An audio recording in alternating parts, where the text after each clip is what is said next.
Here we go now.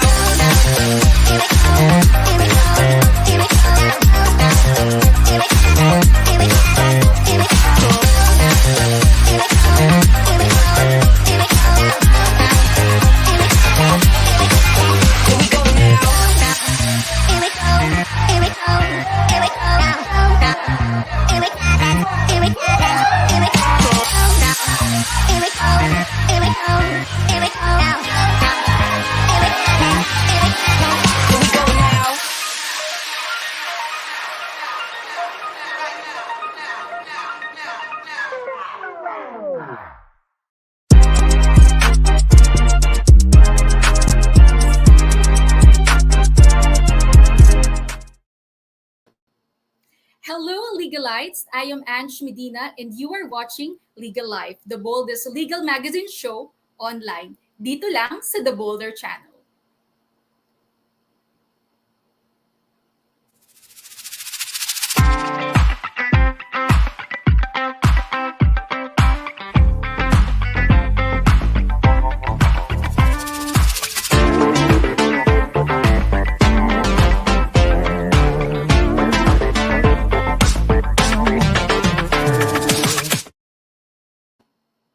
Welcome back to the program, Legalites. Dito sa Legal Life ay makikilala natin ang iba't ibang personalidad at character ng ating mga legal professionals. Be informed, be inspired sa kanilang mga kwento. Meron bang clerical or typographical error sa pangalan mo o sa anumang impormasyon sa iyong birth certificate? Paano mo nga ba ito masusolusyonan or maisasaayos? Yan ang ating bibigyang linaw kasama ang ating guest lawyer ngayong gabi. Joining us is Attorney Marco Cunanan, legal partner at Sanchez and Cunanan Law Office. Good evening, Attorney Marco. Hi, Attorney Ange. Good evening. Thank you for inviting me. Yes, and thank you for joining us despite your busy schedule. I know galing ka pa ng work, 'di ba? Yeah. Nag-rush ka pa for our show. But of course, you know, this topic, madami yung nag-request about this because madami ata talaga yung merong problema doon sa kanilang mga entries sa birth certificate. Yes. And at some point, it hinders them in applying, for example, for a job o kaya passport o kaya getting benefits from the government. Tama ba? Ganun Tama. ang, 'di ba? So madami talagang nagre-request ng topic na to na i-discuss natin. And I think a lot of lawyers also get this type of questions sa kanilang Mhm. mga kakilala, 'di ba? Ayan. So how are you? Ay, I'm Kumusta? good. Kumusta? Oo, you Eto, are eto. Ah, oo. MCR tayo, kaya Oo. aware tayo sa mga corrections na 'to. At the same time, private practitioner tayo, so alam din natin kung ano Mm. yung nangyayari sa court regarding these errors in the birth certificate. So, Wow. Wow, so talagang ano, tamang-tama pala na ang naimbitahan natin para sa topic na to is Attorney Marco Cunanan. So we only have 30 minutes for this program, kaya uumpisahan ko na yung mga tanong sa iyo, Attorney Marco, kasi madami tayong mga questions na nakalinya for you. sige. Okay. Um Attorney, what's the process if a person wants to correct errors in his birth certificate? Okay. Kung may error sa birth certificate, the first thing that we need to do is determine no, kung yan ba ay simple typographical or clerical or Mhm. substantial. Bakit? Kasi kung Mhm. typographical or clerical lang yan, pwedeng administrative correction lang yan before the local civil registrar. So hindi mo na kailangan magkorte. Pero kapag classified yan as a substantial error, for example, kailangan yun mag-court. Kasi kumbaga beyond the power na yun ng civil registrar at court order lang ang pwedeng magpabago or mag-correct doon sa substantial error na yun. So, yun I ang kailangan see. nating i-determine. Okay, so it differs yung magiging process doon sa type ng error na makikita sa iyong birth certificate. So if it's a Tama, tama. typographical or clerical error, nagkamali lang talaga ng spelling, 'di ba? So it Mhm. can be done by the civil registrar sa inyong Yes. locality. But if Administrative lang yan. administrative lang, but if it goes beyond that, doon na yung kailangang mag-court. So kailan, attorney, yung typographical or clerical errors lang? Can you give us an example or explain to us ano yung mga ganitong types of errors? Okay. So sa batas natin, we have two laws actually, no? Yung 904H at 10172. Ang Mhm. sabi sa batas, ang typographical error, yun yung parang caused by performance of a clerical work. So siguro sa pagta-type, sa pagka-copy, sa pagta-transcribe, nagkamali. At sabi ng Mhm. Supreme Court sa isang kaso, kailangan yung error na yan parang visible to the eye or obvious to the understanding. Tapos, madali mong ma-check kung error ba siya by referring to certain documents like yung birth certificate nung tatay, for example. So, yun yung mga considered as typographical or clerical error. To give you an example, sa office namin, kuwari may nagpa-correct from Mhm. Punsalan with a Z, naging punsalan. So yun, Oo. halatang typographical lang yun kasi isang letter lang, no? Z tsaka S. Tapos sounds Mm. like pa. And then we can easily check yung last name ng tatay kung S ba talaga siya. So yun, typographical lang yun. Meron din, kunwari, yung pangalan ko, no? Cunanan.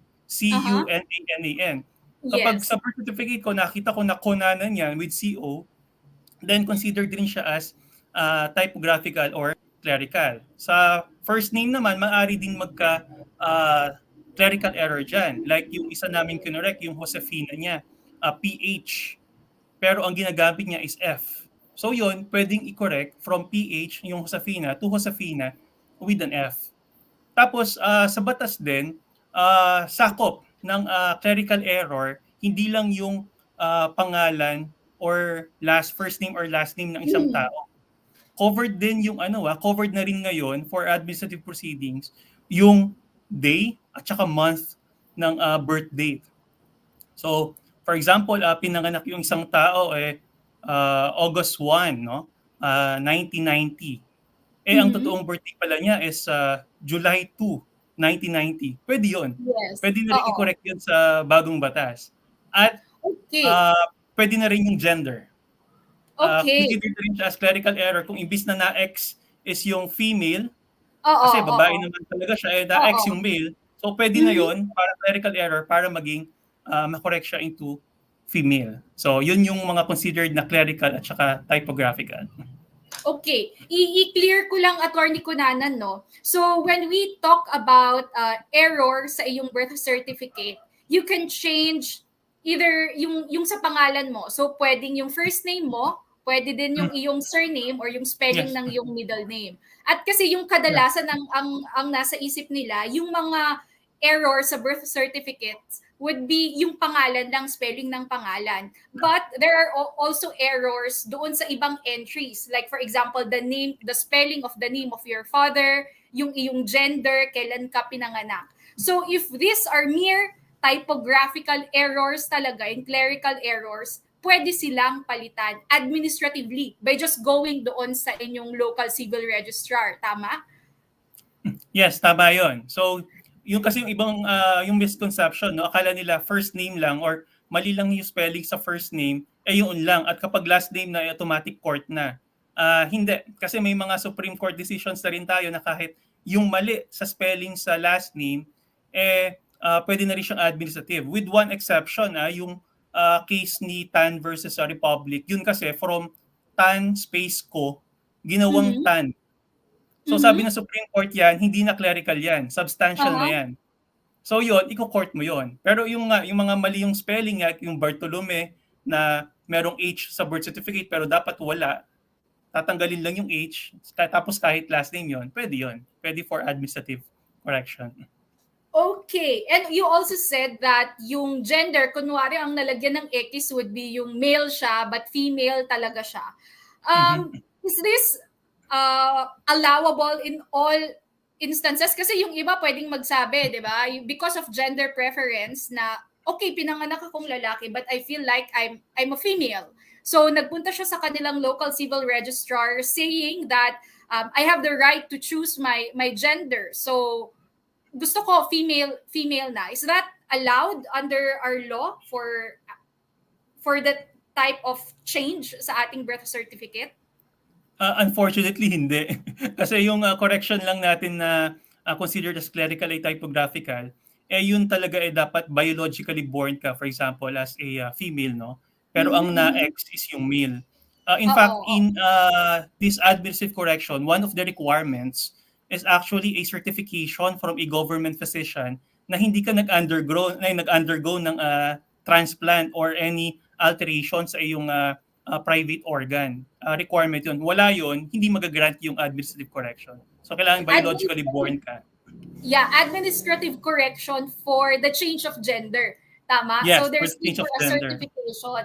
So ayan Yes. po, so ayan po, malinaw po tayo doon for kung talagang it's a mere typographical or clerical error lang yung mali na nakalagay sa inyong birth certificate, maayos nyo yan, kayo'y magaguidean ng inyong municipal or city civil registrar. Yes. But for other types, kailangan nyo nang magpunta ng court. Before we Yeah. discuss, Attorney Marco, yung process doon sa kapag kailangang i-file ng court at kung kailan ba kailangang i-file sa court, can you briefly discuss or inform our legalites kung ano yung mga requirements na hahanapin ng municipal or idang local civil registrar for them to process the correction of entry sa kanilang birth certificate? Okay, yung mga basic requirements natin is an affidavit or petition, no? Kailangan klaro doon ano yung correction na hinihingi mo. And then kailangan mo ng supporting documents, at least 2 na private or public documents showing yung correct entry dapat doon sa birth certificate mo. Tapos kapag ang kino-correct mo is gender or yung date at saka month ng iyong birthday, may mga additional requirements yan. Kailangan mo ng clearance from NBI, police, and even sa employer mo, no? At kailangan din na ng publication yan. Tapos kapag yung nga yung sa gender, kailangan din ng earliest records mo like baptismal, medical, and yun nga yung certification from a government physician na hindi ka nag-undergo ng any procedure. So yun yung basic requirements. And everything na, for example, kanina nasabi mo, di ba, if ang papalitan would be the spelling of your surname, kasi imbis na ZS ang nalagay, ang kapag mga ganong instances, ang ipapakita mo would be the birth certificate naman ng iyong tatay, tama ba? Or Tatay. pwedeng marriage certificate ng iyong mga magulang? Pwede Pwede. din yun? Yung Oo. dalawang yon actually enough na yon to prove kung yung spelling ng pangalan mo is Z, ay ng last name mo ay Z at hindi S. So okay Oo, na yon. kasi yes, kasi makikita din naman nila, 'di ba, from a comparison ng birth certificate ng bata, i-compare nila yung pangalan ng kanyang apelyido sa pangalan na nakasulat doon sa marriage certificate ng kanyang mga magulang at doon sa birth certificate ng kanyang tatay, for example. So ganun po yung kadalasang proseso na gagawin ng ating municipal civil registrar. And you also mentioned that there is a need to present NBI clearance or maybe a police clearance, tama? Yung sa If ano lang yan, sa changing ng date at saka month ng birth at saka gender. what if hindi siya makapag-present ng NBI clearance or makita doon sa kanyang NBI clearance na meron siyang, we call it, 'di ba, hit, 'di ba? Meron siyang May mga hit. pending na kaso. Oo, would this be a ground to deny the change or correction of the clerical error or hindi naman agad-agad na made-deny? Yes, pag file tapos wala yung attachment na yon, no choice kami, i-deny namin yung administrative correction na hinihingi niya, no? Kasi mandatory requirement 'yan. So kung hindi niya talaga maibigay, pwede siya pumunta ng court after ma-deny yung kanyang petition before the LCR. Oh, I see. So, hindi naman ibig sabihin na kung hindi mo ma-present yung requirement na yon is that hindi mo na mapapalitan ng iyong Mm, pangalan o kaya maaayos yung mga error sa iyong birth certificate. It's just that you cannot avail of the administrative yeah. correction, which is sana mas madali. But you can still Yes. go to court Court. to have that entry corrected. Okay, so since we are talking about going to court for correction of entries on your birth certificate, kailan naman, Attorney Marco, kailangan na hindi na uubra yung administrative correction at kailangan mo na talagang lumapit sa korte para maayos ang entries sa yung birth certificate? Okay, yung basic dyan is yun nga kapag substantial yung error, like yung kanina tan, koto tan, sabi ng Supreme Court, substantial na yan. Tapos kung yung papalitan natin, it will affect your age, meaning yung year of birth, Mhm. mag-iiba na, tatanda ka or babata ka ng 1 taon, court na yan. Yung maapektuhan yung iyong nationality, court na yan, and even your status. Kaya yung mga nagpapapalit or kuwari pinapatanggal nila yung date and place ng marriage ng parents nila, ginagawa nilang not applicable, of course, magiging Mhm. illegitimate child ka. So pag yan, Yes, court yan oo. kasi it will affect your status. Oh, so kung meron ng yung if the change would give a substantial change also sa iyong status. For example, kung binago yung date of your birth at magmumukhang you are an illegitimate child or from an illegitimate child magiging legitimate ka, yan kailangan mo na talagang lumapit sa korte. Tama ba? Yes. Yes, court na yan. Court na yan. Hindi na pwedeng administrative yan. Kailangan pa ba nilang lumapit muna sa kanilang local civil registrar bago mag-file ng petition? Do you call it petition sa court? Uh, yung mga substantial na yan at saka yung Oo. makaka-affect na sa status at saka no need. Hindi na. Kailangan lang lumapit sa local civil registrar kapag yung mga typho at clerical, tapos dininay ng civil registrar, yun lang yung parang exhaustion of administrative remedy na tinatawag natin. No? Doon lang sila Oo. magko-court after. Pero other than those instances, pwede sila dumaretso, mag-file sa court. Oh, Attorney Mark, I have a question pala. Nakalimutan ko kaninang itanong of course, it's the pandemic and medyo merong limitation sa ating lahat to travel, 'di ba? So what if I am born, for example, in Tarlac City, Mhm. and that's where my birth certificate or doon nirehistro yung aking kapanganakan. But now I'm living in Davao City, 'di ba? So it would be hard for me to go to Tarlac City pa and process the correction of entries in my birth certificate. So, kailangan ko bang mag-antay na maka-travel ako or I have other remedies or merong proseso under our law na someone na malayo sa kanyang doon sa place kung saan siya pinanganak maayos niya yung kanyang birth certificate. Fortunately, sa batas natin, meron tayong tinatawag na migrant petition. Yung Okay, migrant okay. petition, kasi ang general rule is, i-file mo yung petition kung saan nakarehistro, no, yung document na pinapakorek mo. Pero ang migrant Mhm. petition is, kung saan ka na residente, kuwari, lumipat ka na doon ka na naninirahan, no? At Oo. di naman imposible, pero napakahirap na sa yung pumunta doon sa lugar kung saan ka pinanganak at saan na-register, for example, yung birth certificate mo, pwede mong i-file yung petition mo doon sa civil registrar kung saan ka na residente. Ang gagawin namin mga civil registrar noon is, kukontakin namin yung civil registrar kung saan ka pinanganak at hihingi kami kung ano ba yung hinahanap yung mga requirements or documents. Tapos i-relay namin sa'yo, isasabit mo sa amin, i-compile namin, we will comply with the requirements of the law, yung posting, publication if needed. And then after nun, kapag complete ng lahat, ipapadala namin doon sa LCR. For example, yung kanina sa LCR ng Tarlac, no? Mhm. Tapos siya pa rin yung magdi-decide ng petition mo. Parang kami, nangolekta lang, yung kung saan ka resident ng LCR, nangolekta lang siya at nag-comply sa requirements, pero magdi-decide pa rin is yung LCR kung saan registered yung document mo. So, migrant petition yon. So, that is allowed under our law. Ayun, so yung mga ano, naninirahan na sa ibang places, 'di ba? Malayo sa kung saan sila pinanganak. Huwag po kayong matakot because the law already foresee these types of circumstances and Mhm. they've provided, 'di ba, a way for you to be able na to correct the entries on your birth certificate even from afar. Kasi syempre yung mga local civil registrar, 'di ba, may contact naman sila sa isa't isa. Yes. They can use email, they can call each other.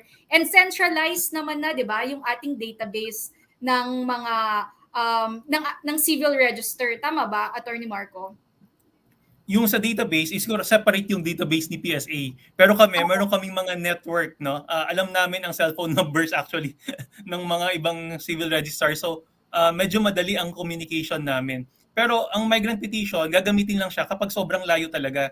Hindi pwede, Oo. kung nakatira ka sa Tarlac tapos sa Pampanga ka lang pinanganak, I mean, ganun lang Yes, yes. kalapit. So, siguro pwede mo Oo. nang puntahan kasi may available naman na ano, no? Na transpo. Pero yung mga malalayo, doon natin i-avail po yung migrant petition. Medyo may additional cost lang siya and then yung process parang madodoble lang, no? But still, at Mhm. mas okay pa rin siya kaysa pupunta ka doon sa, or kung mag-aeroplano ka, papunta doon sa civil registrar ng Tarlac, for example. Ayan. You know what I get from your explanation is that it's really important, no, that if you have there's a problem with your birth certificate or pwedeng marriage certificate din, 'di ba? Huwag mahiyang kumbaga wag mahiyang magtanong sa inyong local civil Yes. registrar because they would be able to guide you. Akala nyo minsan mahirap yung magiging proseso on how to change or correct the entries sa iyong birth certificate, but actually pwede na nilang gawin doon mismo sa inyong locality. Gaano katagal itong proseso na to, Attorney Marco, kadalasan? Ngayong pandemic, ayoko magbigay ng months kasi baka yung mga Oo, clients oo. namin lumagpas na kayo sa months. Pero ang masasabi ko na lang is, relatively, based sa experience ko, personal experience, mas mabilis siya kaysa pag-court. Ngayong Mhm. pandemic kasi maraming lockdown, etc. Kasi pag ni-resolve yan ng civil registrar, hindi doon matatapos yan eh. Iaakyat pa yan, isasabit namin sa civil registrar general, tapos kailangan pa niyang i-affirm. Mhm. No? Tapos tsaka ibabalik, doon matatapos yung proseso and then annotation na lang. So yung process na yon, definitely several months yan. Several months. Mhm. But hindi siya aabot ng year. Several months. Okay. All right, all right. Thank you for that. Ngayon naman ano na din na naman tayo sa isang um kadalasang sitwasyon kapag magpapakorek ng entry sa birth certificate. Minsan, 'di ba, ang iko-correct mo would be the birth certificate ng bata o Mhm. kaya birth certificate ng iyong anak pero wala dito, nasa ibang bansa, 'di ba? So sino nga ba who can request for the correction of entries sa iyong birth certificate? Yung tao nga lang ba na may-ari ng birth certificate or other persons can request for the correction of entries? Yun yung general rule, yung document owner, no? Siya yung hahanapin talaga. Pero other than that, the document owner, lahat ng meron tinatawag na direct and personal interest doon sa ipapakorek na yon, actually pwede mag-file. Pwede mag-file yung spouse, brother and sister, parent, no, grandparent, or yung i-authorize ng document owner. Kung minor naman yan or mentally or physically incapacitated, yan, diyan napapasok ulit yung spouse or parent kung ano available sila.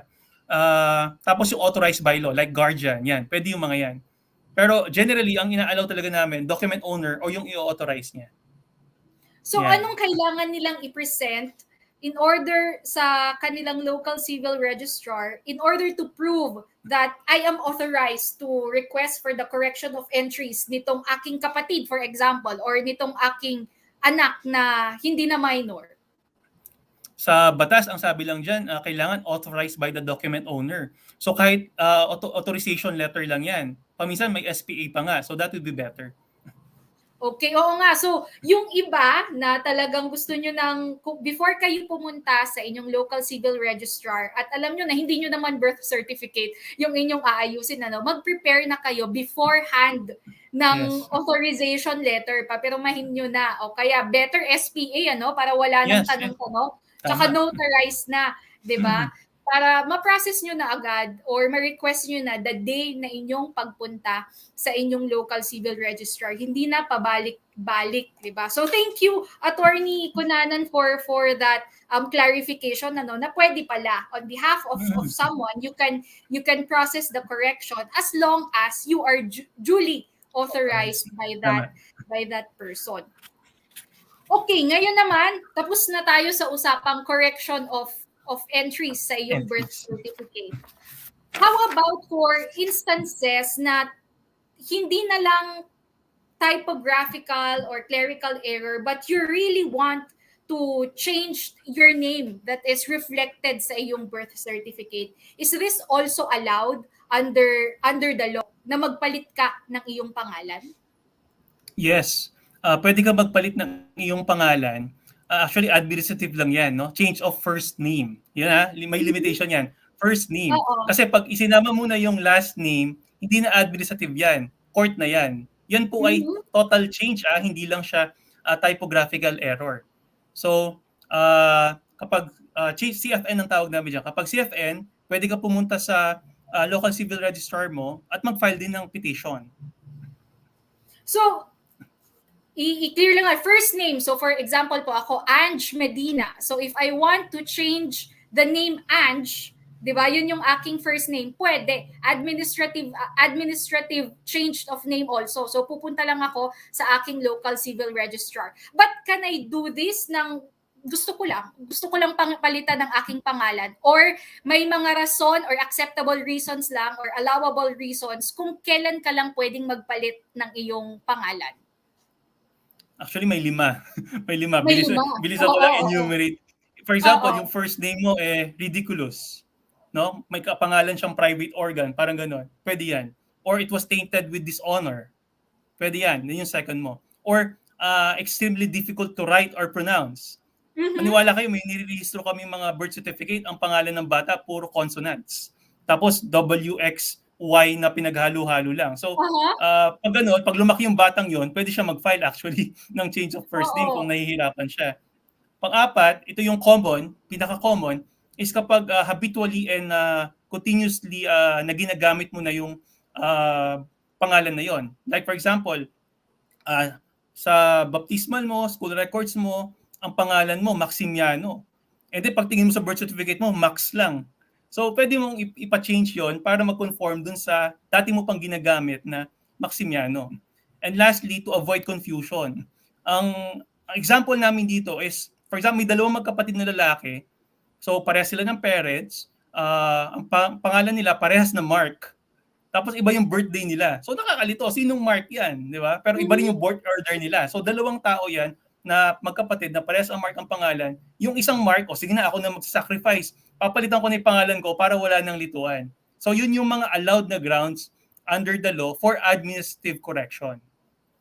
Okay, so 5 yung iyong nabanggit Ulitin ko lang kasi ako parang 3 lang yung aking natandaan So first is when your first name. So tandaan po natin first name lang yung pwedeng palitan.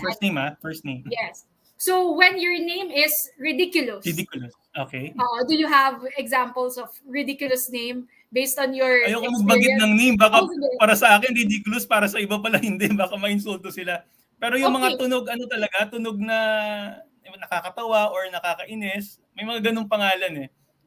Yun, I've read somewhere, 'di ba, yung naglalabasan yung mga meme pag nung bagong umpisa yung pandemic, sabi meron daw papangalanan yung kanilang anak COVID, so COVID-dubidap-dap, mga gano'n, 'di ba? Do you Yes, think that would pass kahit papaano? yes. Ridiculous at some point.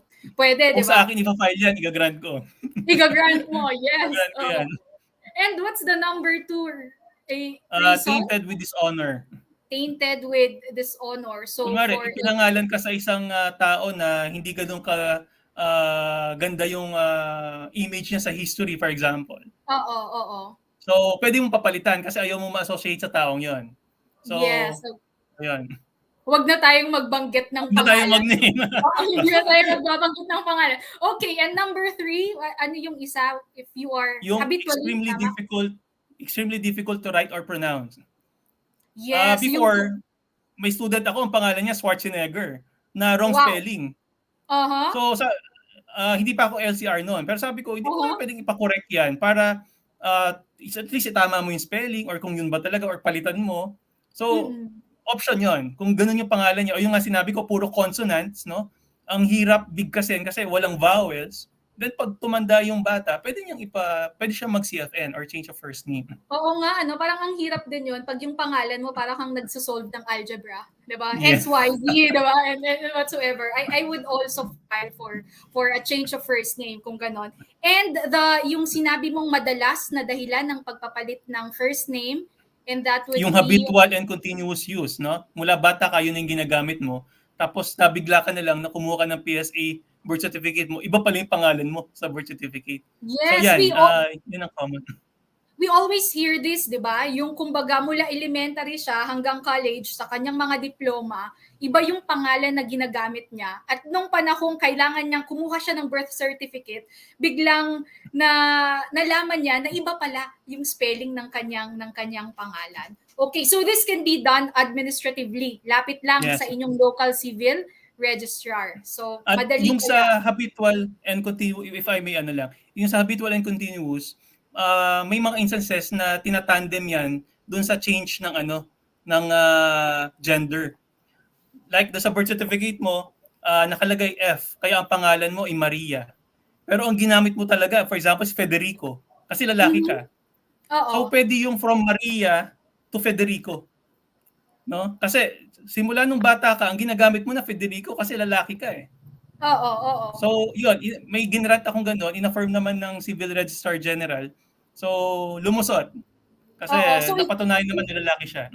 Oo, it really depends talaga on the circumstance. Pero pag gano'n, of course, humingi ka ng certification from a physician. Tama ba? Yes. Kailangan mag-approve. Napaka-importante noon na lalaki talaga siya at hindi siya nag-transplant, no? Oo. You know, I really ask this question because once I've heard a lawyer saying that may lumapit daw sa kanyang kliyente at ang sabi, I'll pay kahit magkano. I just want my name changed from this name to this name. Pero sabi niya, paano yun? Wala talaga eh. Chinek ko yung mga allowable reasons for the change of first name, pero hindi talaga yon. Pero yung kliyente daw niya galit, bakit hindi pwede dito sa ibang bansa? Pwedeng gawin yon if it's my preference, if I want to change my name. Pero dito po sa Pilipinas, meron lamang enumerated na yan kung kailan ka pwedeng magpalit ng iyong first name. So, kung in order to conform na naman sa yung gender preference, hindi pwede. For example, your name is Paul but you want to be named Paula. For example, nung tumanda ka na, hindi din pwede yun kasi hindi yun isa. Unless Paula yung ginagamit mo simula bata ka. Yung ganun. What if male, pero male, binigay sa kanya na Paul but talagang Paula yung ginagamit niya. And because of gender preference, 'di ba? Hinayaan ng magulang. Have you encountered that type of situation? Hindi pa, pero kung may maipakita siya, for example, na yung baptismal niya, yung school records niya, government IDs niya, Paula, I will allow. Kahit lalaki siya, kapalit ako ng Paula. Ay, yung common pa pala, yung MA dot na Maria, tapos papapalitan ng Maria, that is CFN. Change of first name yon. Gusto Hindi na spelled magpo-port out. yun. Yes. Hindi ko spelled out yung Maria, di ba? Common yan. Very common. Wow, okay. Ngayon, ang dami kong natututunan. But the more I get to know more about the correction of entry sa birth certificate, mas nare-realize ko na mas madali pala yung proseso. Hindi natin kailangang, 'di ba? Yung iba kasi poproblemahin nila agad 'yan eh. Parang anak ko ang hirap kasi kailangan pumunta na agad ng court. 'Di ba? Yun ang kanilang nasa Tama. isip. But karamihan pala ng mga problema natin, masasaayos natin administratively. Okay, now let's go to our final questions. Kailan mo ma-advise na ang ating mga legalites kung sila ay may problema sa kanilang birth certificate or other entry sa kanilang civil register, kailan sila sasangguni sa kanilang abogado?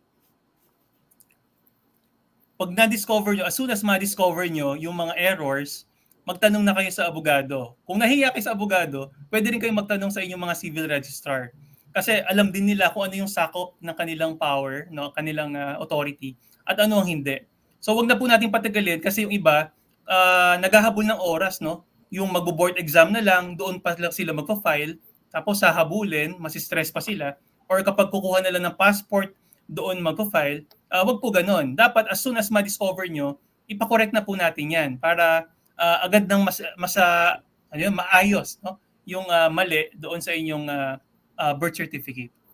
Oo nga. Kasi yung iba, di ba, ito na yung nagamit kong pangalan nung high school ako. Ituloy ko na kahit nung college ako. Di ba, ganun yung iisipin. Wag mo nang palitan, tsaka na lang pag-graduate. So as soon as you know that there is something you need to correct something sa iyong birth certificate, inyo na pong ayusin, di ba? Lalo ngayon, alam nyo na madali lang naman palang ayusin. At hindi kailangan kayo mismo kung kayo ay busy. You can authorize someone, just execute an SPA, and you can have the correction process sa inyong local civil registrar. Attorney Marco, if just in case our legalites would want to consult with you or engage your services, for example, how can they contact you at saan ang iyong law office? Ang law office po namin ay sa Angeles City, no, sa TL Plaza sa Pulumbulu. Ang numbers naman po namin nandiyan na sa screen at saka ang email namin nandiyan na rin po sa screen. So you can just email us. Pwede rin po akong bisitahin sa aking opisina sa Capas. Nandoon din po ako, so basta office hours po. So sa Facebook may Marco Cunanan. You can also send a private message. Wala pong problema yan. Ayun, very approachable. See, Attorney Cunanan, especially kapag ang inyong problema ay about your civil registry, register, tama? Okay, so may gusto ka bang batiin, Attorney Cunanan? I'm sure madaming sumusubaybay sa'yo ngayon. Batiin mo ang iyong mga gustong batiin. Yung wife ko tsaka yung anak ko, actually nakita nyo kanina, no? Nakita ko nga, They're watching si Cathy at si Ayan, yung mga staff ko, no, sa civil registrar, I told them manood din kayo. Mga kasama ko sa TSU School of Law faculty, I know they are also watching. At yung mga students ko, thank you for watching. At saka sa lahat po na nanonood, hello po sa inyo lahat. Yan, okay. Thank you to Cathy and Ayan. Tama ba? Ayan, yes. Yes, oo. Parang kanina nakita ko, gusto ka ng parang dinner time niya na maana. Oo, sinusundo ka na niya eh. So, again, Attorney Marco, thank you very much for being benevolent with your time and sharing your expertise, 'di ba, sa correction of entries and change of name. Maraming salamat. Ayan, sana ma-invite ko namin Yes. Definitely, Attorney Ange.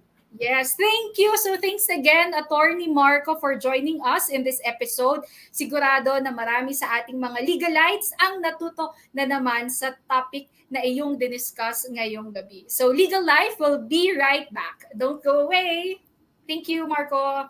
Thank you, Attorney Ange. With PasaJob, di lang mag-apply ang pwede mong gawin. Pwede ka rin mag-refer ng friend for a chance to get paid. That's right! PasaJob rewards you for connecting employers to the right candidates. So apply, refer, get paid with PasaJob. Hassle maghanap ng trabaho, pero sa app na to, lagi kang panalo. Nakatulong ka na, may reward ka pa. Sali ka na! Download the app to PasaJob, help a friend, get a reward.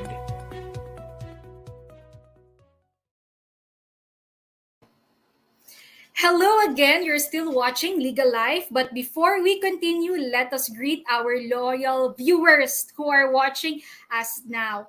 But first, let me greet also my tita, Myra Medina, who's also the Municipal Civil Registrar in our locality. Ayan. Sa mga taga-Aguilar, if you have problems with your civil register, siya naman po ang inyong lalapitan dito sa Pangasinan. Also watching is my family and friends. Also hello to Kailin, who's watching from Dagupan, Pangasinan. And hello to my students also in the University of Caloocan City. Ayan. So legalites, let's now move on to the part of our program where we meet our legal professionals and we get the opportunity to know their other passions outside of the legal profession. So sa segment na to, totoong kaswalan lang po. So we have health enthusiast, part-time college professor, and president of the Regional Trial Court Clerks of Court Association of the Philippines, Attorney Charles Santos.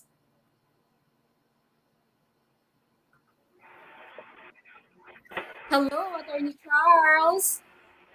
Good evening. Hello. Hi, good evening, Yes. Attorney Ange. Oo. Hello, thank you for having me. Sure. And now let's welcome ang iyong makakasama ngayong gabi, Also with us is entrepreneur, founder of Cabana Suites Makati, law professor at Ateneo School of Law, also a fitness enthusiast and head of Sarmiento Lorega Law's litigation, arbitration, and ADR practice. And later we will try to uncover kung meron nga ba, kung ano pa nga ba ang kanyang mga talents. Let us welcome Attorney Joey Linsangan. Welcome to Legal Life, Attorney Charles. Hi, good evening. Good evening, Yes, Attorney good evening. Ange. Good evening, Attorney Charles. And good evening po sa lahat ng nanonood ng Legal Life. It's a pleasure to be here. Yes, so I'll thank you in advance na you have shared with us this precious time of yours this evening. And to break the ice, di ba? Para umpisahan Attorney natin ang Joey. aming kamustahan. Oo. I'm curious, before going here, ano ang huling document na inyong, legal document na inyong inedit o kinomentan o kaya din draft? Attorney Charles, for you, anong huli mong inedit na legal document?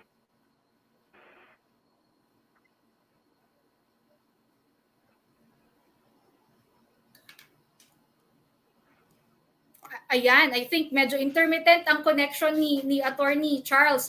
Ikaw, Attorney Joey, ano ang huli mong inedit na legal document? Nako, ang huling legal document, madaming motions. A motion for extraterritorial service of summons. And then mga affidavits also. So yeah, medyo madami before we started the show. Yeah, it's my first time to hear about a motion for extraterritorial service. But I think gamit na gamit yan. Especially ngayong pandemic, di ba? Yes, oo. And especially, this happens kasi whenever hindi taga-Pilipinas, hindi resident, hindi rin citizen, ang defendant, one of the parties, so there is a motion to serve the summons extraterritorially. Usually, yan by publication. So, ayun. Medyo nawala ata yung connection with oo nga Attorney. nawala si Attorney Charles. Kaya nga, excited pa naman ako. Okay. All right. Ayan, and he is back, Attorney Charles. Ayun. Sorry, connectivity issues. Oo, okay lang yan. We've sa previous episodes namin, minsan ako pa nga, 'di ba? Yun ang mahirap kapag ako ang nawalan ng connection because I will leave it up to you sa inyong dalawa ang segment na ito. Okay, so how are you? How are you today?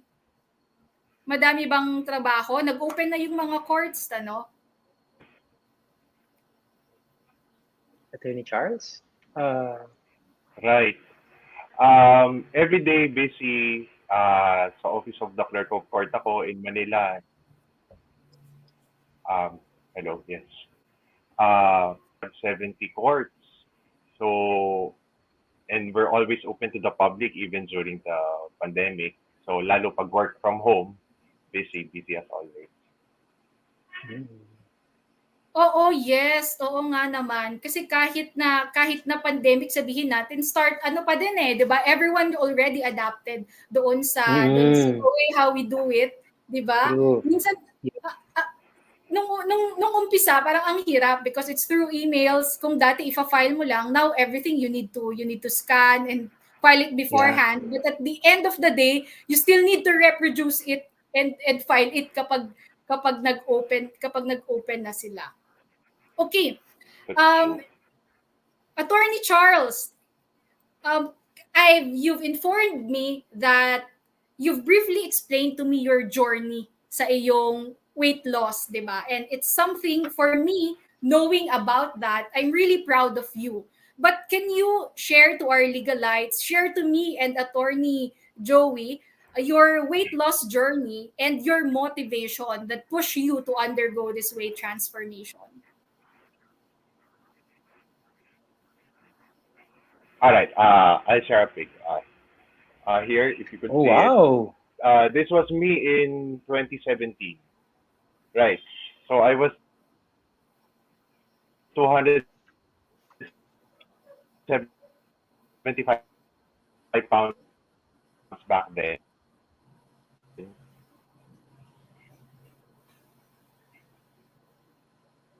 Ayun, I think while we're waiting for Attorney Mm-mm. Charles na ayusin yung kanyang connection, Attorney Joey, I think I would, Yeah. it's you and me muna dito Oo sa, nga eh. Tayo muna while waiting for Attorney Charles. yes, kanina sa backstage, Mm.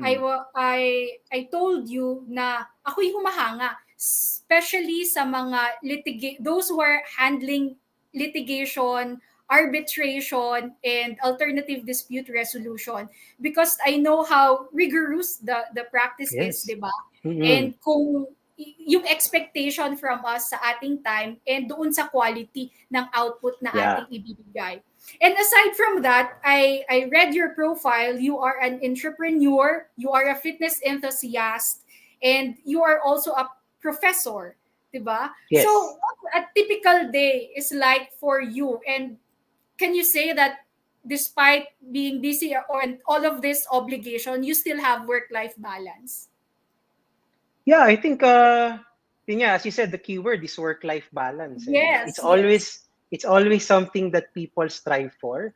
And I think as many law practitioners would be able to attest to, medyo mahirap for us lawyers because especially for example, in my case, I am currently a senior partner and also head of litigation department of our law office, which is Sarmiento Loriega Law Office. So medyo ano talaga, medyo busy tayo. Like if I can guide you through Yes. a schedule in my day, siguro actually my nephew, it's a funny story. My nephew, for the past few months I've been staying with my family in the province also. Mhm. And then my nephew is about a teenager. He would approach me one time and tell me, "Tito Joey, your life is so boring. It's either you just work or work out." So sabi ko, I'm sorry for that, but I think uh, that's basically the majority of my time. So the moment I wake up, I of course do some meditation, some prayer, and for the rest of the day, it will really be about work. And then work would include right now during the pandemic, madaming Zoom meetings, Zoom conferences with the clients, and then you get to review, of course, a lot of documents, which is already time consuming. But I make it a point that almost every day, around 4 to 5 times a week, I try to get some exercise. So may ano ka dyan, may strict time. Unless I'm Mhm. really, really busy, by about 6 p.m. to 7 p.m. sharp, I would go down the garden of our condominium unit and I will run, I will jog, and then after nun, I go back na lang to working. Pero yung ano naman, as for my other passions, yan usually sa weekends yan. So it is during the weekends where I am able to have time to focus on the concerns of Cabana Suites Makati and also on semesters that I am teaching in Ateneo School of Law. That's also the time when I get to catch up and study also on the materials. Yes, you've just answered my next question, because my next question would be, is there a part of your day that for you it's you still keep sacred despite a busy schedule, Yeah. di ba? Like for others, it would be the meditation or a Yeah. jog in the morning. But for you, what's Yeah. what's the secret part of your day na kahit na busy ako, I would really do this? Non-negotiable siguro would be yon. First thing I wake up, I meditate. Actually, I learned this from my brother. Yung brother ko is, he was the one who encouraged me to try meditation. Actually, I've been trying it for more than a year pa lang when the pandemic started. And I can say that it's very helpful to me kasi it keeps me centered, it keeps me focused, at saka nagkakaroon nga ako ng me time. And also, yun, yung workout. For me, unless nga sobrang busy na talaga sa work, if I can still fit in a 30 minutes lang or 40 minutes of jogging, of lifting weights, I'll do that for my mental health na din.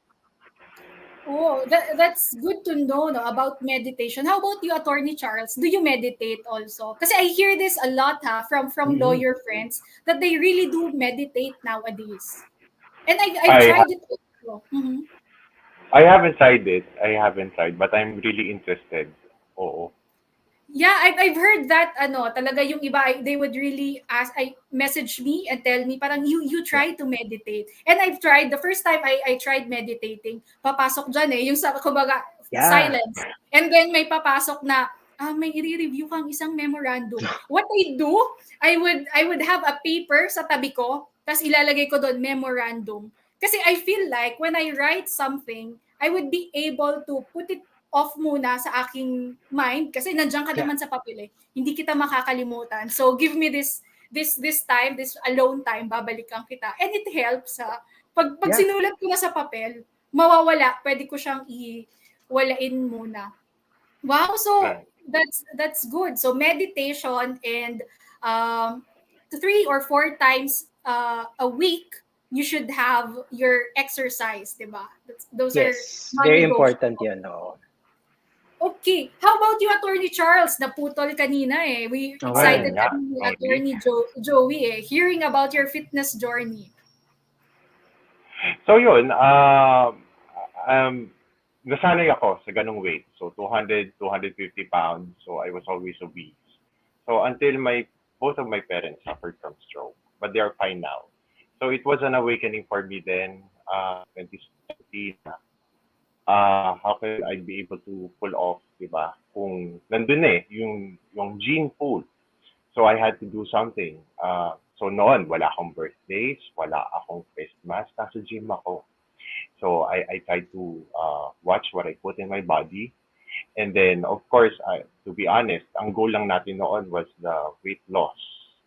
Pero I always try to tell my friends that weight loss is just an incident of a healthier lifestyle. So you could be bigger by being healthy, right? So the numbers on the scale really do not define your personality.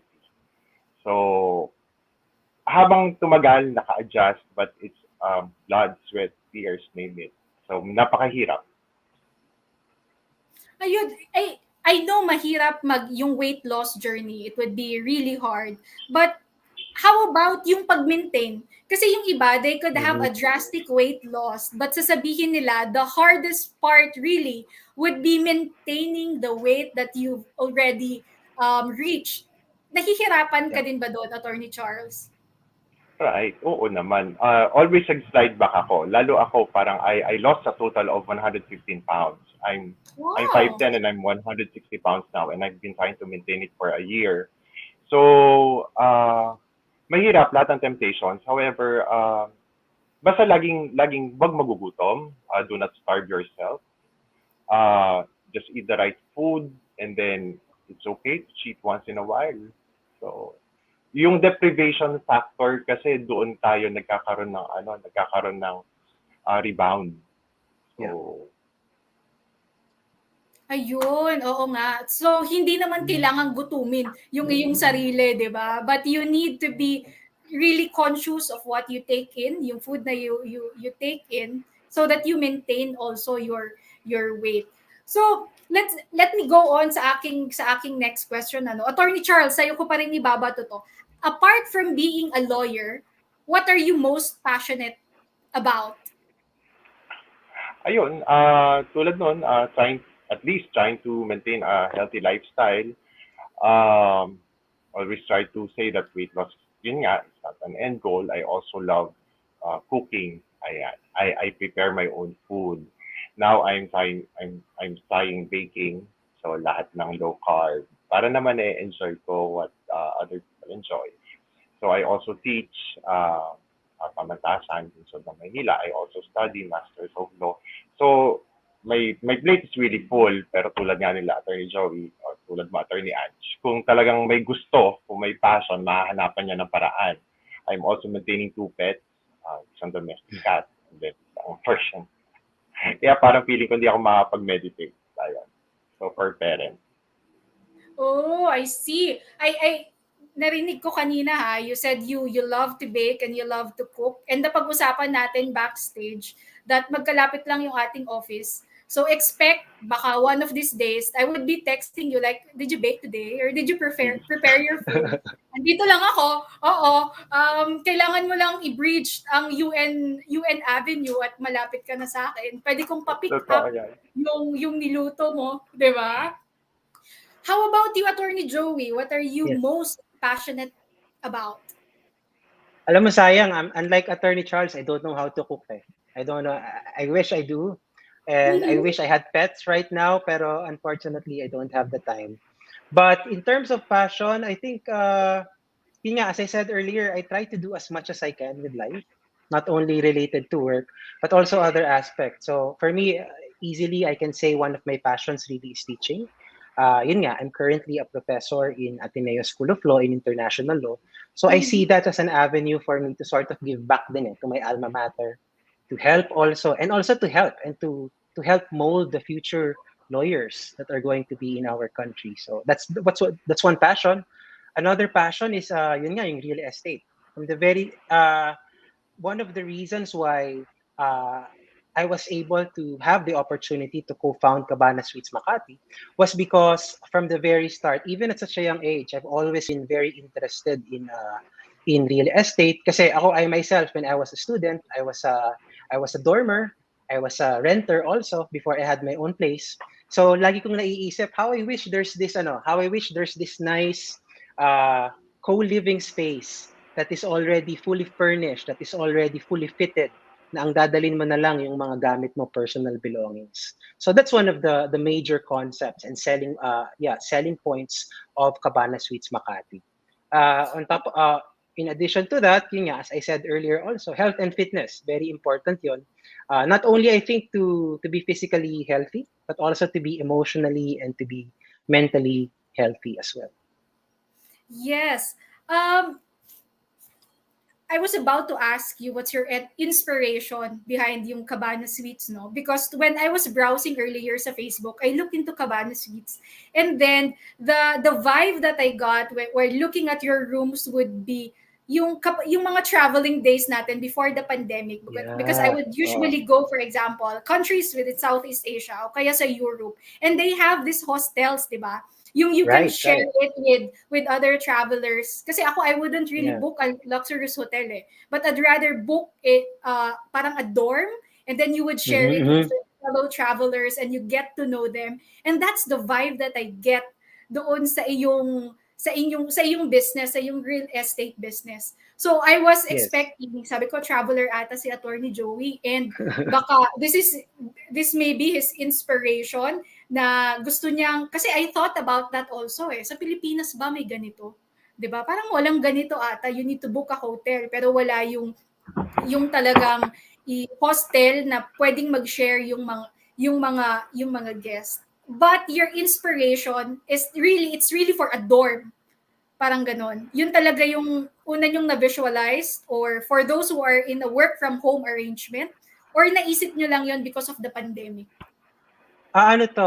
Actually, it's a good point. You mentioned something about the hostels, because that's also one of the inspirations that we have. Parang when we were brainstorming about what Cabana Suites Makati should be, ang inisip namin agad the target market.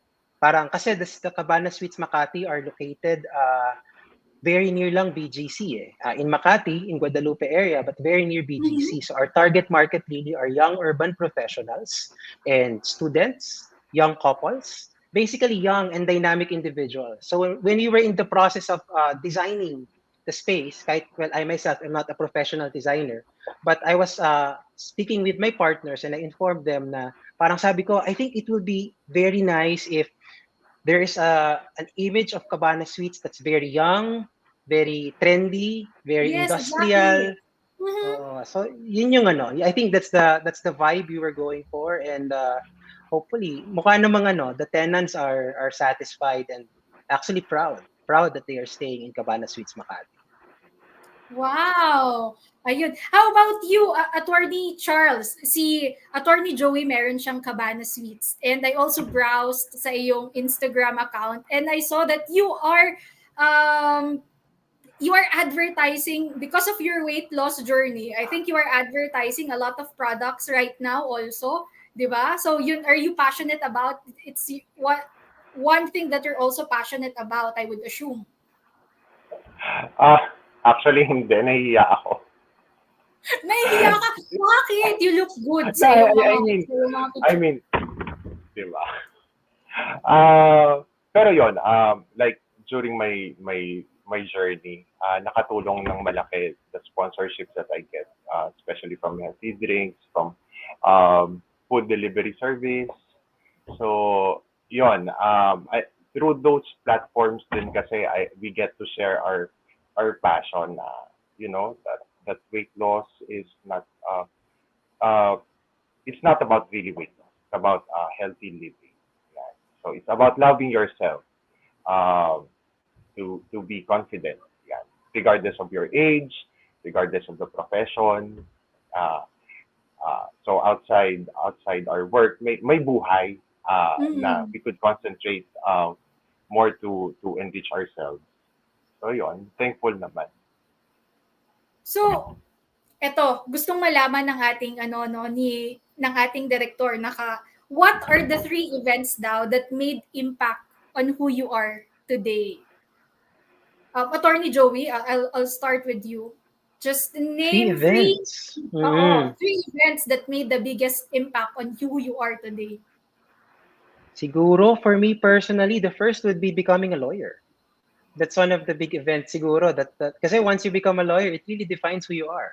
So it Yes. really defines your line of work. It really also defines your line of interest and the network also that you are suddenly in.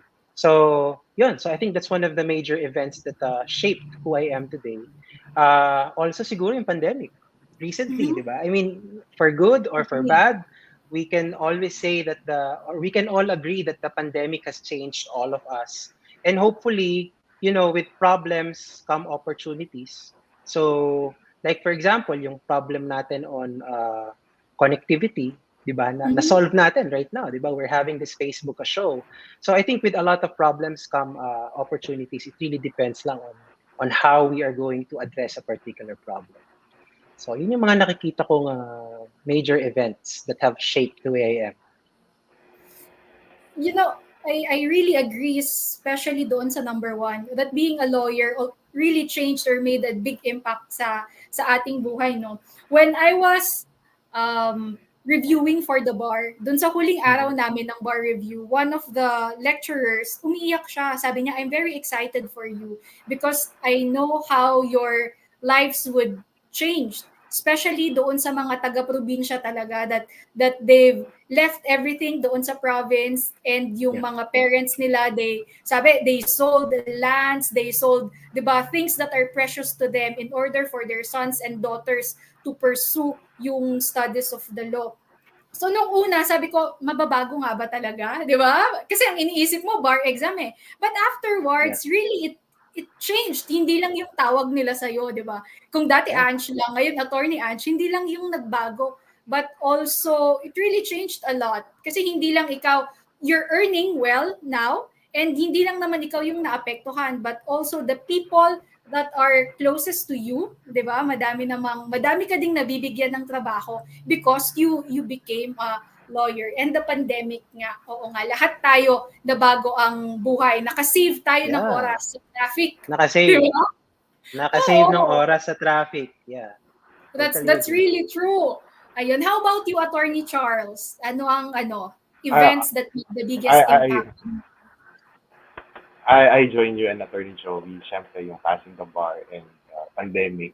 Pag pandemic kasi, we realize that tomorrow's never promised. So, you enjoy, do your best every day. Syempre, yung turning point din na parang pag nagkasakit yung parents. So, ayan, eye-opener yan. So, those are the 3 events na nagkaroon talaga ng Yes, kasi that event in your life also pushed you, 'di ba, to be healthy and change yung iyong lifestyle. Tama, Attorney Charles? right. Ayun, I'm so glad to hear that and hear your story because it also, 'di ba, para bang it inspires a lot of us. Lalo yung ibang lawyers kasi, 'di ba, sasabihin nila, busy ako wala akong time to exercise or I don't have time to curate my food kung anong nandyan o kaya pag gumagawa ng pleading. Ako dumating ako sa ganyan Parang gumagawa ako ng pleading, kailangan madaming curls sa tabi ko. Kasi every time ako yung nag-iisip, kailangan kong something to, okay. Di ba? Parang it becomes a habit that you're munching over something habang kumakain ka at habang tumatagal, hindi mo alam, it becomes unhealthy also. You feel like you want to unwind, so you drink a lot and everything. But the pandemic made us realize na, no, be healthy. Kailangan, importanteng maging healthy. Ngayong pandemic lagi ko rin sinasabi na no judgment, di ba? No judgment. Even putting your favorite lip color or cologne, di ba? If you want to feel good, do it. You do it not for someone else's opinion, pero kung ano yung makapagpasaya sa atin, yun yung importante. So, kanya-kanyang priorities talaga. So, you do spray perfume also, kahit nasa bahay ka? Kasi I do Sabi ko, kailangan ko to. Di ba? Yeah. Di ba? Para wait lang, nasa bahay lang ako lang makakaamoy sa akin, but I need to spray perfume. Sayang. Feeling ko, tsaka sa akin, para bang it makes me concentrate more sa work. Pag nag-spray ako ng perfume, kasi kapag ordinary days, spray perfume, go to your car, then, di ba, drive to the office na. Sa akin din, para bang, bell yun spray perfume, and then work na, kahit work from home arrangement. So, this segment, meron kaming tinatawag na rapid questions. So, inspired to ng fast talk ni Tito Boy, but we call it rapid questions. Just quick answers, no explanations, unless, of course, we look into each other's eyes and we know that we need to explain the answers. Explain. Diba?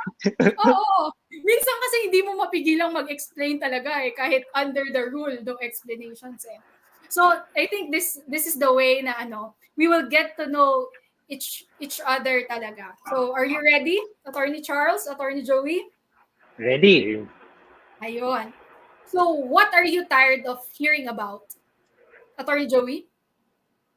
Sana all. Sana all. How about you? Yes. How about you, Attorney Charles? Wala ata. Nawala ata. Charles. And sometimes they don't, kapag they would use sana all, and sometimes would even babaguhin nila China all. Yeah, China oil. Yes, diba? So they have But it's funny though. It's funny. Very funny. Yes. And it always makes me smile. Pag narinig ko yan, parang sa akin, parang ang baduy na, but pag binanggit naman, tawang-tawa din naman ako. Nakita ko, I use that I get annoyed, but I use it also, diba? It's very it's very Pinoy. It's a very Pinoy. It captures the Pinoy spirit. Yeah, it's fun, but it's tiring. It's a good thing you've mentioned it kasi yung huling duty ko sa office, I asked one of the staff, sabi ko, saan ba galing yung sana all na yan? Kasi lagi kong narinig. Niresearch ko rin yan. Talaga, you did I had to research. Diba? Sabi ko, saan ba galing yan? Bakit lagi nating naririnig? And hindi lang talaga siya para bang crass language na talagang maririnig mo on the streets, but you hear professionals also using it. Yeah, agree. Next, so I would also answer the rapid question kasi wala si Charles. Sige, answer ka na rin. Yan, sige. Kaya nga, would you rather be free or be totally safe? Free. I'd rather be free. Yes, I agree. I would rather be free too. What was your best mic drop the mic moment?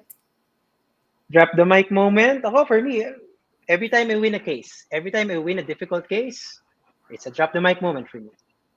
Oh, you know what? The drop the mic moment. Sometimes you do it alone, but sometimes you'd rather do it in front of your opponents. So, would you do it in drop the Ako mic? siguro, I'd prefer to do it alone na lang. Kasi syempre, modesty first. Yeah. Oh, yeah. Or do it in front of your your team, your litigation team. Yeah. Like, Yan, okay yan with the team, but not with the opponent. yes, I agree. How about you, Attorney Charles? What's your best drop the mic moment?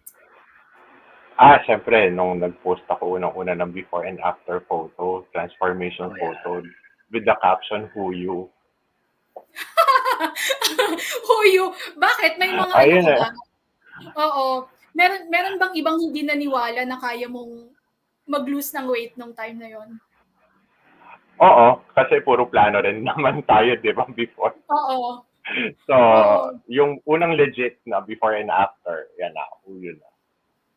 Nako, antayin ko ha, mag-post ka ulit para makita natin ang talagang before and after. Okay, would you rather have to use a cheese-flavored toothpaste or a ham-scented deodorant? I think this is an easy question. Attorney Charles, mauna ka na. Oo, Attorney Charles. Cheese flavored anytime. Cheese-flavored toothpaste or ham-scented deodorant?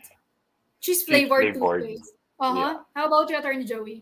Same for me. I love cheese. So, okay na yun kasi ham-scented deodorant. Yeah, di ba? And then gargle with red wine. Para bang, what's better than that, di ba? Samahan na natin ng pizza. Yes, that's true, di ba? Oh my God. Okay, what's the biggest doubt that you have? Attorney Joey. Biggest doubt? I'm not a doubter kasi eh. Parang, I can't think of anything right now. I'm more of like the person who wants to prove the doubters wrong. So, I think, yun. So, not a big fan of doubting. I think for me, if there's a doubt, solve it, find the solution, and work for it, and achieve whatever, overcome whatever doubt or hurdle you're facing. I'll accept that. I like the mindset. Yeah. Di ba? So, mindset lang yan eh. Mindset eh. Yes, Mind that's over true. matter. Uh-huh. How about you, Attorney Charles? Yung totoo, the difficulty of attaining earned immunity. Pero let's just pray for Yeah. Mm-hmm. Oh. Oo, kami din ni Attorney Joy, parang, parang may doubt nga din Naisip ako. ko din. Oo nga, bigla tuloy ako nagka-doubt. But yeah, it's a very valid concern, yeah. Yeah. True. Pero sabi nga ni Attorney Joey, after the doubting, there's the planning on how to overcome that problem and the doubt. How you overcome. Yes. Ito, would you rather have skin that changes color based on your emotions or tattoos appear all over your body depicting what you did yesterday? Delikado yan. Attorney Joey. Ako, I'd rather have skin that changes color showing my emotions because I'm never shy or afraid of showing my emotions. So, okay lang yan. You wear it on your lalabas. sleeves, right? Uh-huh. Yeah, I wear it on my sleeves. It's okay. How about you, Charles? Nako, nawala ata ulit ang Oo nga eh. But if I don't have a choice and I'll have Ikaw, tattoos attorney.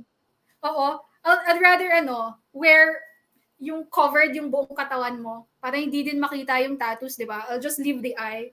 So regardless, they wouldn't really see what happened. Hindi nila masasabi, I know what you did last night or di ba, yesterday.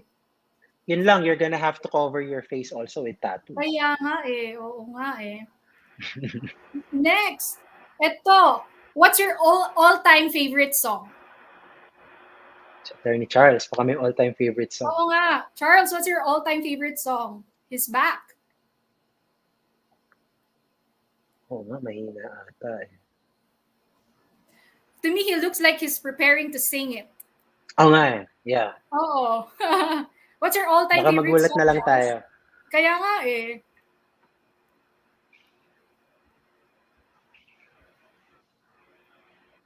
I think we're not connecting. How about you, Attorney Joey? Ako, all-time favorite song ko, magkaiba kasi, I like listening to rap, rap music, but when it comes to singing, there are a few songs, or there's this song na since law school, yun yung Uh-huh. laging I end up singing when people ask me to sing. So I think that would be my quote-unquote favorite song. Bakit ngayon What ka would lang? that be? What would that be?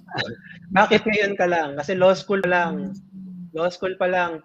I don't know, for some reason, yun yung nakakanta namin eh. May kaduet ako nun eh, classmates. And even at work, mga Mhm. parties, that would be like sort of the default song that I would end up singing. So that would be my favorite song. Nako, nawala si Attorney Charles. But would you indulge us naman to, can you sing a part of that song? Di ba? Yeah, sure. I mean, Attorney Charles, andyan. Para Ay, ma-memorialize lang din yung sobrang tagal yes. na kinakanta na namin even in law Mhm. school. Yes, So, please. okay, sige. Just a few lines. Mhm. Okay lang ba yung sa ano? Bakit ngayon ka lang? Bakit ngayon kung kailan ang aking puso'y mayroon ng laman? Sana'y nalaman ko na darating ka sa buhay ko. Di sana'y naghintay ako. Stop niya. Wow, hindi mo kailangan ng kaduet. That's really good. I love your voice. Now I get it why they would always tell you to sing that song. It really suits you. Oh, thank you. Maybe we should sing soon. Yeah. Mag-open na yung mga karaoke, di ba? Oh, Mag-open na daw open mga mic, karaoke ganyan. bars. Diyos ko, ayun na yun. Wait for me. I might be really messaging you and invite you for a karaoke session. At kasama ko na si Galing. Charles. Oo, kasi Ang Yeah, galing. sure.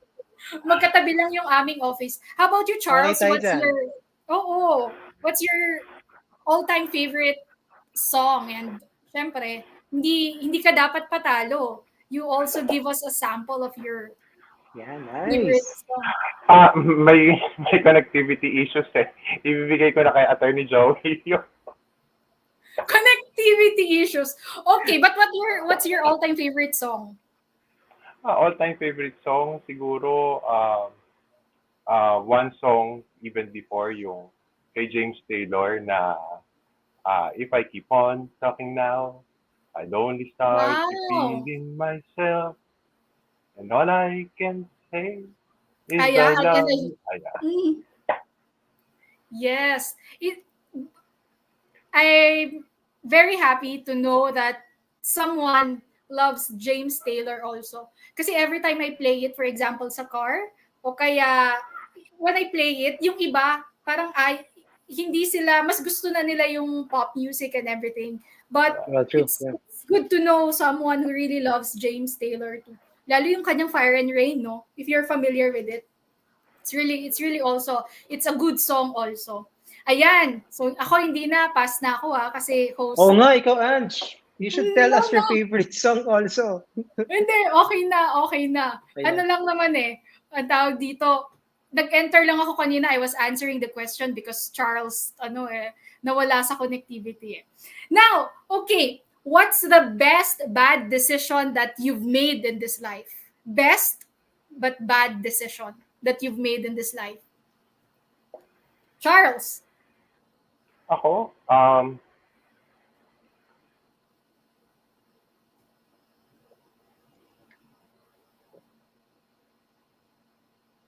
Nako, kailangan ko na namang ilipat sa'yo ang tanong, Attorney Joey. Oo nga eh. Best bad decision. Actually, it's a difficult question kasi parang honestly, wala akong maisip. So it's either a decision is good or bad. So kapag bad, I think if a decision becomes bad, the best thing that can happen about it is you learn from it and you grow Yeah. from it. So I Yeah. think I'll stop there. Yun lang. Pero yung best bad, parang wala. Or there might be it's a bad decision that time, but then you've realized na Looking well, back. it did, di ba? Yeah. It did well. Or for me, parang ako, wala na naman si Charles so sasagot na naman ako. Oo nga eh. Parang for me, when I resigned sa firm, wala akong waiting na the work. But Okay. then, Wow. after that, I got in doon sa current work ko. I can say it's a bad decision to leave work without, di ba? Without being sure Yeah. na may work ka or sweldo ka the next the next month. But after that, I think I found my passion and what anong field ng law yung aking gugustuhin. Yeah. Next, would you rather experience life in slow motion or fast forward? Slow-mo ako. Slow-mo because I want to experience, as much as life as possible and to really explore and to really enjoy every moment of it. So, yeah, slow-mo. Yeah, di ba? Who would really want it fast Yeah, forward? diba? When we were young, we were so para bang hindi tayo makapagantay na sana next week na, 'di ba? We are always looking Yeah. forward to something. But eventually, totoo pala yung sinasabi nila na it's the journey also. It really matters also. Hindi yung kung True. saan ka in the future. And you need to appreciate yung present. True. It's always about the journey, never the destination. So, Yes. And I think it's one thing also that you get sa meditation, 'di ba? true, yeah. Talagang bigla akong napahinto. Medyo nag-isip ako ng parang oo nga it's really appreciating what you have right now, the journey. Nagbago Yeah, nung it's the bata journey. para bang I can't wait for the next month so that I can get this. I can watch this, I can get this toy, tapos na yung exams or whatsoever. But now you just really appreciate every moment of your life and you know that everything that you're experiencing, mahirap man o maganda, at the end of the day, 'di ba? It really para bang may ambag sa future mo o sa yung life. Okay, we'll go a little political dito sa ating last question. Can you give 3 traits of a bad president? Ayan, si Attorney Charles na daw. Oo. Ang hirap ka banding ng Converge. Oy, hindi Nako. Ano bang internet provider mo, ha? Sinong internet service provider mo? Paglit lang. Oo. Bad traits, siguro yun, may lack of accountability, lack of integrity, tsaka narcissism. Ayan. So, mga dapat natin iwasan. I agree also. Especially dun sa narcissist part, di ba? Kasi if you are there, if you are president, because ang lahat ng iyong agenda are self-serving, di ba? It's supposed to be a service, di ba? And that's like totally opposite of what a leader should be. If you put yourself ahead first, di ba? Yeah. So I think in relation to what Attorney Charles said, my thoughts are almost the same. For me naman, a bad president would be someone who lacks respect. Lacks respect for, number 1, the rule of law, since we're lawyers. Yes. Number 2, the lack of respect. Ito pala number 1, lack of respect for God or a higher being. Yes. Number 2 is the lack of respect for the rule of law. And number 3 is the lack of respect for the people. Kasi the moment that leader, who is supposed to be a servant of the people, lacks the respect to his principles, his or her principles, then that's not a good candidate at all. Yeah, I agree. Kasi especially doon sa lack of respect or yung hindi naniniwala that there's a higher being. Because at the end of the day, someone who believes that he's supreme, di ba? Na hindi siya accountable to someone higher than him, gagawin niya kahit yung gusto niyang gawin, di ba? At the expense of everyone, just to serve his selfish purpose. Wow! At 6 years yun. Oo nga Narcissism. 6 years yan. Nako! Ang hirap nun. Kaya nga, Diyos ko. So, we had an episode where the title was Regivote. So, we encouraged everyone really to register and for them to vote this coming national elections, 'di ba? Kasi kailangan talaga. And we were very lucky or we were very happy to know that yung expectations ng COMELEC pala, they were expecting like ilang millions ba? I forgot it. But yung expectations nila na mag-register talagang nag-exceed. That way, I would interpret it that people are really, they want to vote and have a say really dun sa governance ng ating country. Despite the pandemic, ha? Di Yeah. ba? They took the risk really to register and to exercise their Mhm. right to vote. Ayun, what's your advice to other professionals who want to pursue their other passions? Attorney Charles. Yes, we understand as lawyers especially, no? There comes a point where our work becomes our passion. So, doon na umiikot yung mundo natin. But do not be afraid to try out other things. Maswerte na lang din yung mga iba na enthusiastic about a specific interest even before joining law school. But for me, halimbawa, ako very relatable. I am not even athletic or pero hindi yun hindrance. So we could always try out other things as well that would make us feel um, uh, a lot healthier. And no judgment. Again, sabi ko nga, no judgment. Kahit anong trip pa yan, basta feeling mo makaka-contribute dun sa well-being mo, go for it. So yeah, thank you. Thank you for that, Attorney Charles. How about you, Attorney Joey? What's your advice to other professionals who want to pursue other passions? I totally agree with what Attorney Charles said. Go for it, diba? So, kasi for me, passion is, diba, as the saying goes, passion is what sets your soul on fire. So, if something sets your soul on fire and makes you feel really alive and makes you feel really complete and makes you feel really in touch with yourself, then by all means, go for it. Go for it. Kasi I think for me, the main benefit of pursuing your passion is in the process of pursuing it, you get to know more about yourself. You get to know more about your strengths, your weaknesses.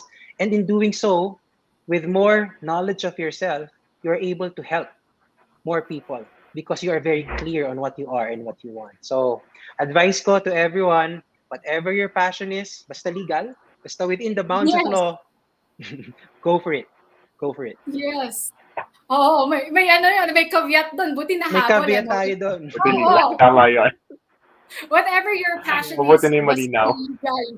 Oo. Yeah, basta legal. We would cheer for you, basta legal, di ba? Yes. Yan. Okay, thank you very much. And hearing this from you, para bang ang sinasabi nyo is that you, by pursuing your passion, it's also cherishing yourself and living a meaningful life, di ba? Kasi when you when you know yourself, you know what your passions are, you're being authentic and true to your real self talaga.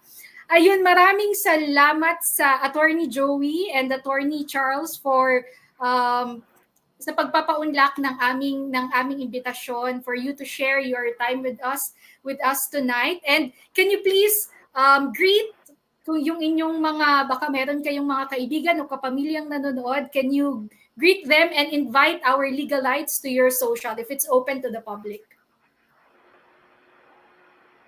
Attorney Charles. Sa mga students, sa mga kasama ko sa trabaho, parents, hello. Attorney.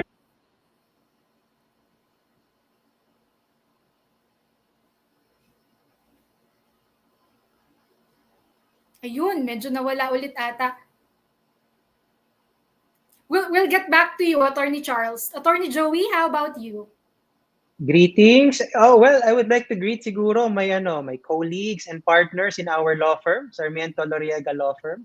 So, hi partners, and also siguro my family and friends who may be watching. So, hello everyone and have a pleasant evening. Good evening po. Good evening sa inyo.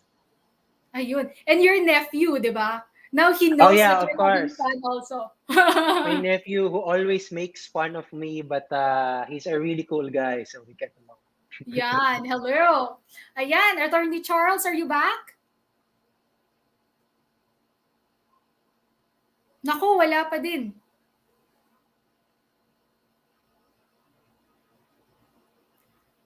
Wala pa din. Maybe you can message me kung sino ang iyong gustong batiin, and next episode ako ang babati. Ako ang babati for you. But I would assume that gusto mong batiin ang iyong mga, you're the president of the RTC Clerk of Courts Association, di ba? So yung mga fellow Clerk of Courts of Attorney Charles, hello po sa inyo, Regional Trial Court, Clerk of Courts. Daming trabaho ng mga yan, di ba? So, hello po sa inyong lahat. And the judges sa Regional Trial Court of Manila. Ayan. So, thank you very much again, Attorney Charles and Attorney Joey. Ayun, muntik nang nawala. Alright. For sponsorships and collaborations, if you want to feature your firm or your brands, please email boulderchannelph@gmail.com and follow our socials at the Boulder Channel. And don't miss Negocentials with Ellen Samano next week, 6 p.m. Stay tuned for Curve TV at 7:30 p.m. Agad-agad po after our show with Architect Patch after Legal Life. So again, thank you very much, Attorney Joey and Attorney Charles. My name is Attorney Ange Medina, and you've just watched another episode of Legal Life, the boldest legal magazine show online, dito lang sa The Boulder Channel. So remember, bawat araw walang bibitaw. Stay safe, everyone!